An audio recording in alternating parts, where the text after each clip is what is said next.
continue preaching today, and it'll be an abbreviated version of the next series of the Christ contrast. We're talking about how many times Christ made just presented two options to us. No in between, no shades of gray. You're either hot or cold. There is no lukewarm. He spews that out of his mouth.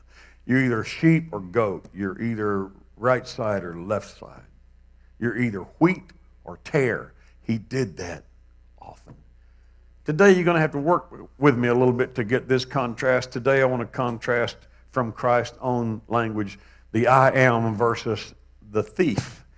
And our text to start with is John 10:10, where Jesus said, "The thief comes only to steal and to kill and to destroy. But I am come that you might have life and have it more abundantly." When I read this verse, I underlined it so you would see the I am. The thief comes to steal, to kill, to destroy. I am come that they might have life. And the reason I like the way it's translated, because, and I'm not going to try to pronounce the Greek word that's here. But the reason I like it is, it would have been, when you look at other verses where he spoke of coming, it could have easily been translated, I come that you might. I come that you might. But the I am come that you might takes my mind back to the Hebrew use of that term. And I'll give you a quick example because time is flying on this morning. Exodus 3rd chapter, verse 13. Moses said, "God, behold, when I come to the children of Israel, and I say to them, the God of your fathers has sent me unto you, and they shall say to me, what is his name? What shall I say to them?" And God said unto Moses, I am that I am. And he said, "Thus shalt thou say to the children of Israel, I am. I am hath sent me unto you." And when you read that and you think, oh, there's something really awesome and something unique about that Hebrew term that he used there. But when you look it up, it literally means, I'll translate it my way, it literally means he that exists. He that's there, he that's here. There's no place you're not in the presence of I am. I am is the existence of God here, there, and everywhere. Wherever you go. David said, if I make my bed in hell, thou art there. That's right, because I am is he that exists wherever, anywhere and everywhere. And so God didn't give him some clever, cool name, no Yahweh, no Jehovah here. He just said, tell him, I am hath sent you.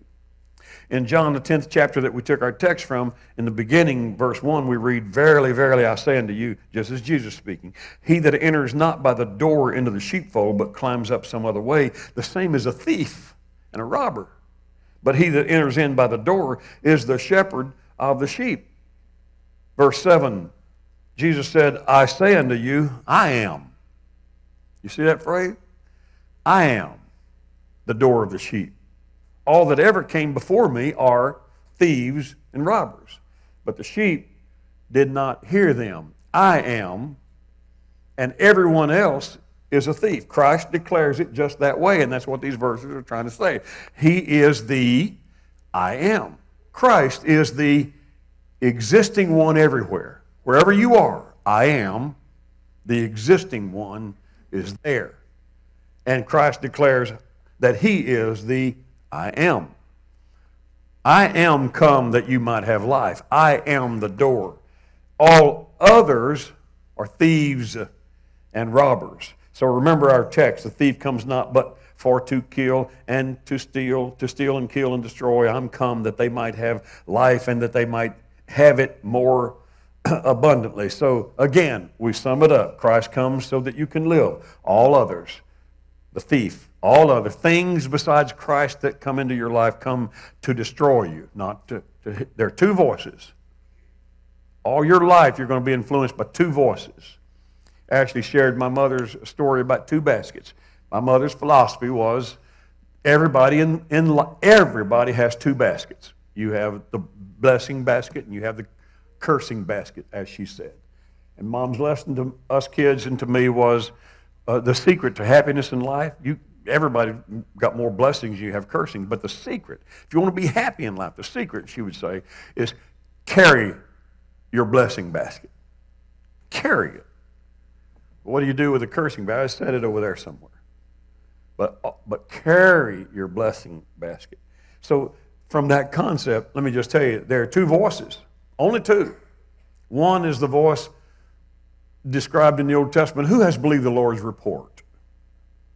Well, when did the Lord report it? Oh, He's there. His voice is always present. He is the existing one. You can't escape the voice of God. There's no place you can go. You can cheat, lie, steal. You can get in your car and run away. You can go to the grave. No matter where you go, the voice of God is always there because He is always there. So you can't ever say, oh, the devil just chased me down. I don't know why God didn't help me. God was there. There's always two voices in your head. There's always God. There's always the thief. But the cool thing, or maybe not cool, the tough thing about what Christ is doing here, juxtaposing this, is that one is good and one is harmful, and there's no in between. You get the power of that. Everything that is not Christ is destroying you. Like, oh, this is harmless. Well, it's not. It's either good or it's harmful. It's either going to lead you to life or it's going to hurt you. Because He didn't give us 14 different things you can listen to. Now, somewhere in there is my voice too. He said, I am, and everything else is a robber, killer, and destroyer, a thief. I am and a thief. What input do you get from Christ? What input do you get from others? And how can we know what input we're getting? I'm just trying to hit some highlights here. Christ gives life. If it comes from Christ, it does not kill, it does not wound, it does not destroy. It doesn't take something away from you. The thief kills. If it destroys a reputation, that came from the thief. If it takes away prosperity and honor, that came from the thief. If it shames you in any way, that came from the thief. Let's personalize it. If you try to destroy others or ruin reputations or cause strife and anger, etc., then you're being moved by the thief.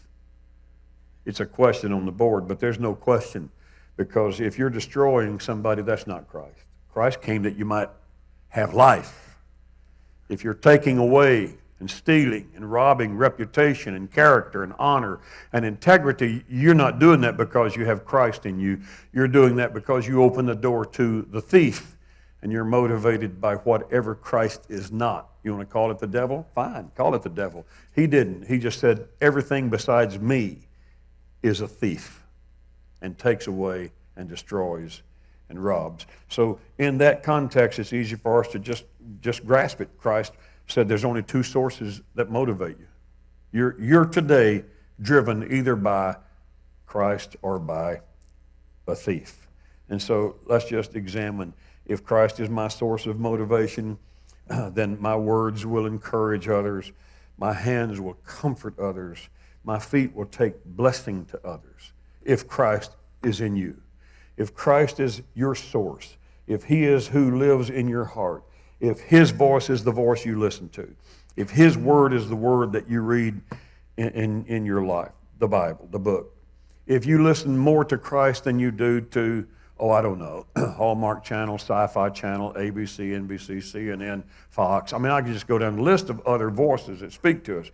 But if Christ's voice is not the dominant voice in your voice, your life, your ear, you're probably going to show it in some of your behavior somewhere. But if Christ is your source of motivation, you're going to be a Christ-like person. Your words are going to be spirit-soothing and soul-cleansing. You're going to speak things that lift people up and build their character and make them feel better about themselves. You're going to use your words to improve and add life to, if Christ is your source of motivation. But if the thief is your source of motivation, the way you can describe and find yourself, do you discourage other people? Do you say things that hurt them and drag them down? Do you cause pain with your tongue? Do your feet run swiftly to carry a wild yarn and slander from person to person so that you make sure they hate someone as much as you hate them? If you wake up early in the morning hating somebody and you just can't wait to call somebody else and tell them how bad that person is, you're not responding to Christ as your motivator. You're responding to the thief.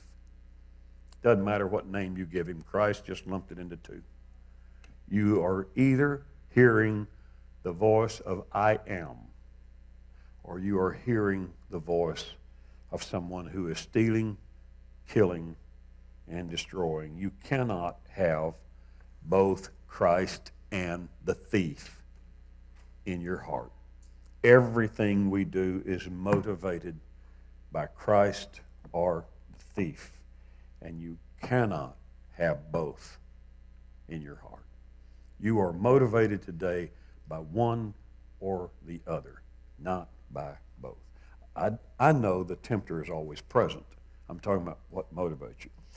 I know this verse is not in the context in which we're talking, but I want to just leave Deuteronomy 30:19 on the screen for a little while, and the phrase I put with it is choose life. I call heaven and earth to record. God is speaking to his people in this verse. I call heaven and earth to record this day against you. I don't know how he calls heaven and earth to record a day against us. I don't know what that phrase translates as literally. I just know that it seems awesome. If the God who made heaven and earth can say, I call my creation, I call everything I designed and everything I made it for a purpose. I made it to praise me and worship me and glorify me. I made it as a testament of how great I am, and I call all of it to record today something I'm going to say to you little ants who live on it, you little people. Heaven, the solar systems, the planets, the suns, the moons, the vastness that I've made. I call heaven and earth to record against you this day that I have set before you life and death, blessing and cursing. This may be the verse my mother took her little life lesson from, because she didn't, I don't know, she wasn't stupid. Her grammar was great, but it was just blessing basket and a cursing basket. She didn't mean cursing with your mouth. She meant curse. Bad things. Bad direction. I have set before you, look at the contrast. Life, sort of life with a little fun on the edges that's not right necessarily. Dirty life, really evil life, and then death. No. See, all those graduations are in our fantasy world. We think we can have God, and we like the phrase, we think we can have our cake and eat it too, whatever that means. I don't know. If you have cake, of course you're going to eat it. But that's kind of the way we work into our living for God. I'm a good girl. I go to church every day, but I'll tell you one day, you cross me. What does that mean? They crossed Christ. They lied about him. They made up stories about him. They called him evil. They called him a blasphemer. He wrote the law. Everything they said. Even Pilate said, I can't find any fault in this man. And their response was still, kill him, crucify him. So often when God talks, there is no middle ground. I set before you, he said, life and death, blessing and cursing. And then he closes that unbelievable challenge. Heaven and earth going to record something about you today. I'm giving you two. How simple can it get? He started that way in the Garden of Eden. You can have everything. You can just eat anything. Oh, yeah, one. Don't do this one. One bad, good. But you get to choose. From the very beginning of a Creator's design, he never wanted any of us to serve him because we had no choice. He wanted it to be a voluntary pursuit of a God that we came to believe in and trust. And in a moment of watching his chosen people by whom he would tell the times and the prophecies of the world, chose them not necessarily meaning they're my favorites, meaning they're the ones that I chose to make for a timetable for all of time. Even in the very last days and stages of this thing that I've made here, you will be able to tell time by these people I have chosen. So when Jerusalem is no longer trodden down by Gentiles, but Jews have complete control of that city, you will know that the hour is near. That's why we're fascinated when we read, America's going to move its embassy to Jerusalem. Let the Jews call it their capital. Take that green wall down. Don't divide it between Muslims and Jews. Let the Jews have their city. That's coming. You know why we know it's coming? Because 3,000 years ago it was written that it was coming. When that day comes, you know you're in the end of time. It's always been God's plan. And in an angry moment, trying to make them understand what they were doing wrong, he said, I have put two things, not five, not variations, life, death. And then he wraps up by saying, guess who gets to choose which way you go? You do. Choose. Choose. You have been given the authority and power by God to choose to ruin your life and destroy yourself and go to hell when you die.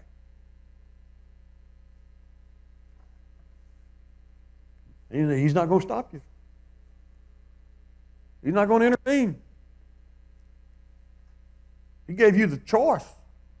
I have set two things out here. I am and thief. And they're always going to be there. 3,500 years ago, this verse was written. 3,500 years ago, Moses had this verse written. And Christ comes along and says, I am, and all that's not me is a thief. I am come, and the thief. And so I've set before you blessing and cursing, life and death. Which do you choose today? And he says, choose life so that you and your kids may live the kind of life he designed for you. Well, that's what we're trying to do, God, but you got to help us here. It's tough. We're struggling. How can we struggle? I can't, I don't know how long. I know I should ask God for more, and that's why maybe I don't have as much as I have. I don't ask God for anything. Once in a while, I buy old cars, and once in a while they scare me. And mine, we were coming back from Grand Saline, leaving the cemetery, and my truck just died in the middle of running up a country road in the middle of no cell phone and nowhere.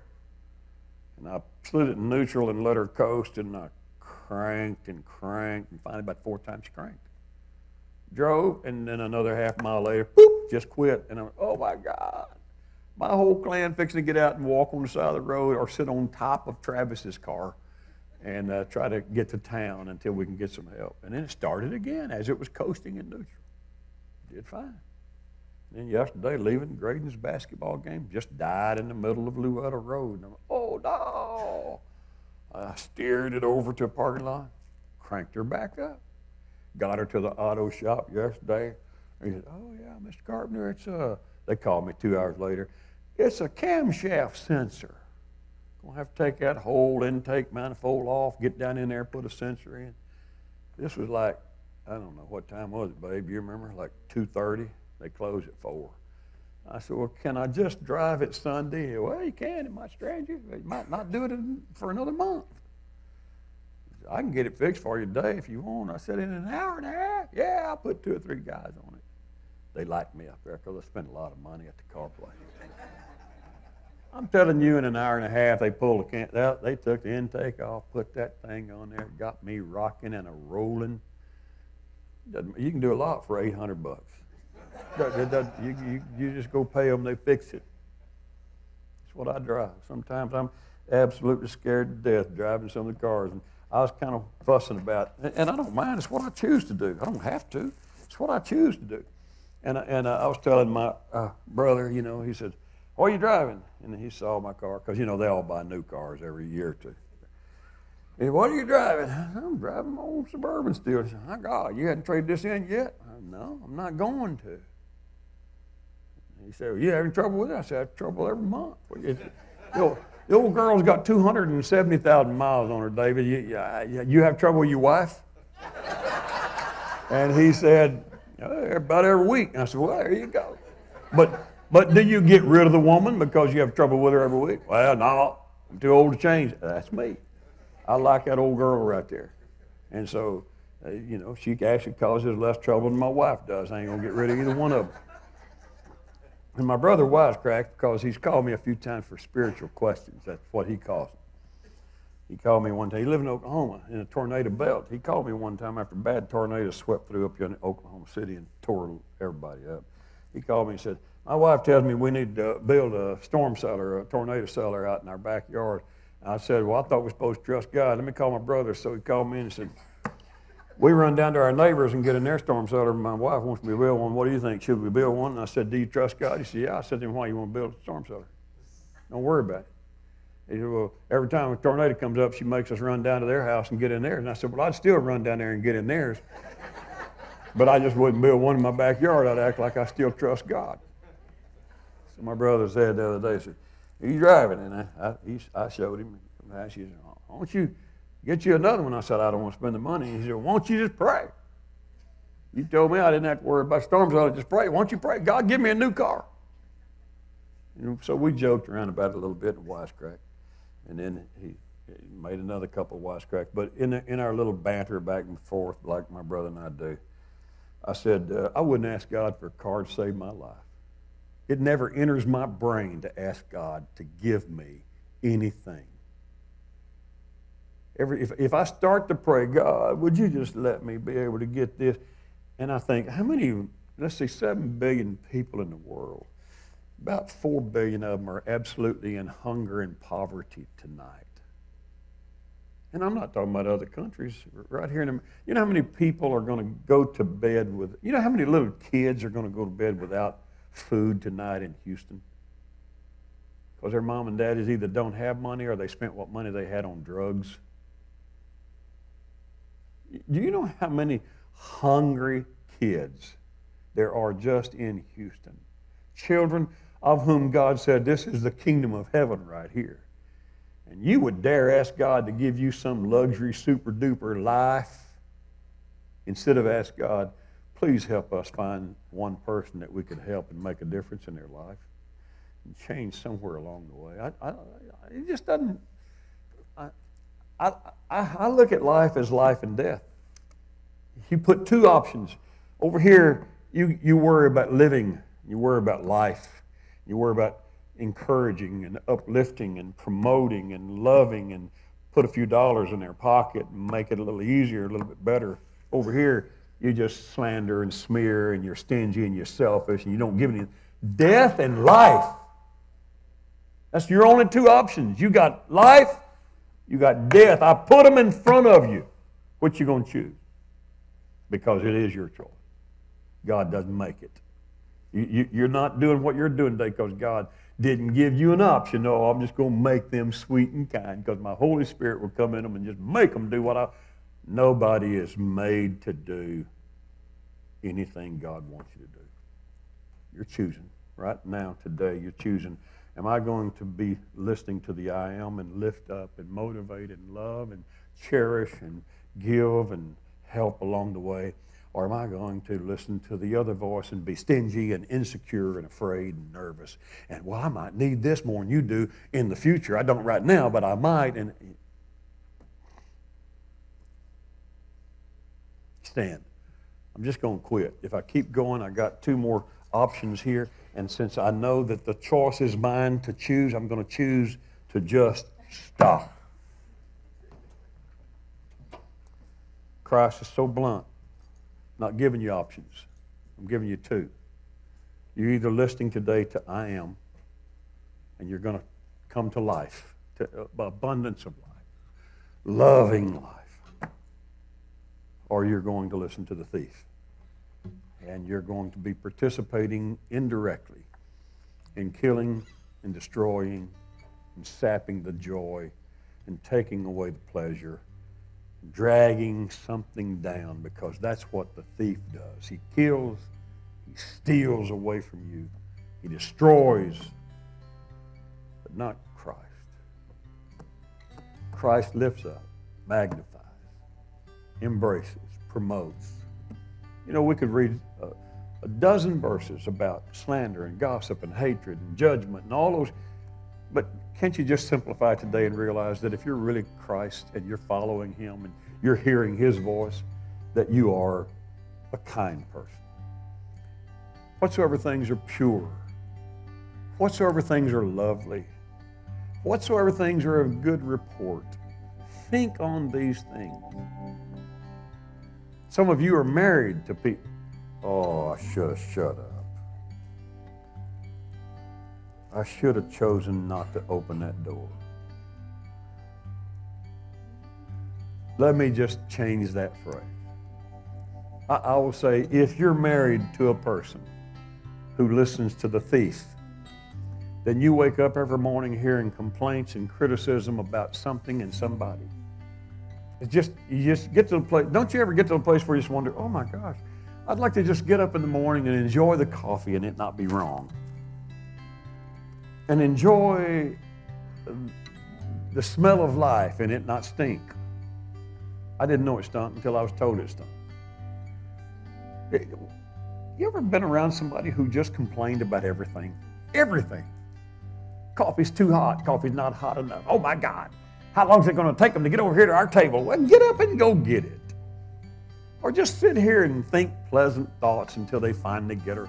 Why do some people just, every time they open their mouth, it's like they're sapping a little bit of your joy, and they make you nervous, and they drag you down, and they're criticizing somebody, and they're slamming the church, and slamming the preacher, and slamming the Sunday school teacher, and slamming the school teacher, and slamming the friends, and slamming the kids that their kids have to hang around. And just stop slamming and destroying and killing.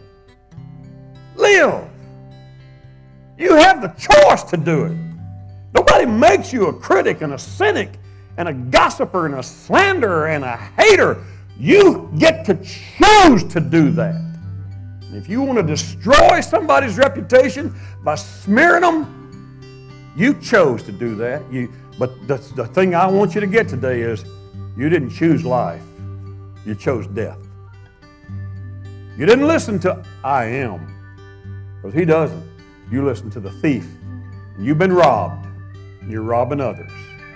You may not have known it, but I want you to know it today. And if you want to know how to fix it, I'm telling you, you choose to fix it. Follow Christ. Read the red letters in the New Testament. Read the New Testament all the way through and copy it. And if you do, you're choosing life. Father, thank you today. Your word is sharp like a sword, and it really cuts us sometimes. It cuts me. Oh, God, sometimes I can be so critical and so cynical, and you don't make me that way. It's not like, oh, it's just nature. I'm making a choice every time I open my mouth, every time I think a thought, every time I go to a place, everything I view, everything I read, I am choosing to take on patterns and behavior. My choice. You gave me that much power of my own destiny. You set life and death in front of me and nothing in between. And every decision I make either leads to life or leads to death. Every word I speak comes from the I am or comes from a thief. Help us to understand that today. And help us to understand it's not complicated. Just make a choice. Choose to be on the life side. Choose to be on the blessing side. And bless our children. And bless our grandchildren. And bless our spouses. And bless our friends. And not curse them. And somebody say, I was glad when they said unto me, let us go into the house of the Lord. Would you give the Lord a hand of praise today? Thank you, Father. Thank you, Father. Thank you, Father. Thank you, Father. Thank you, Father. Shake hands. Hug somebody. Love somebody. Be a loving person. We'll see you next Sunday. Everything's changed. Everything changed. I don't have to be afraid, 'cause you're with me in the pain. You free me from all my shame. Everything's changed. Everything's changed.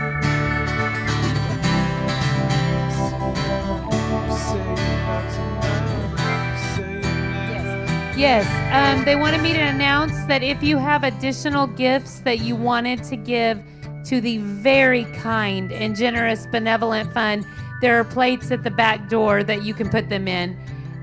We truly, truly appreciate that. We can't thank you enough.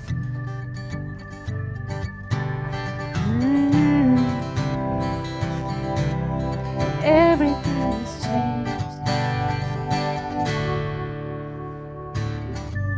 The stone away.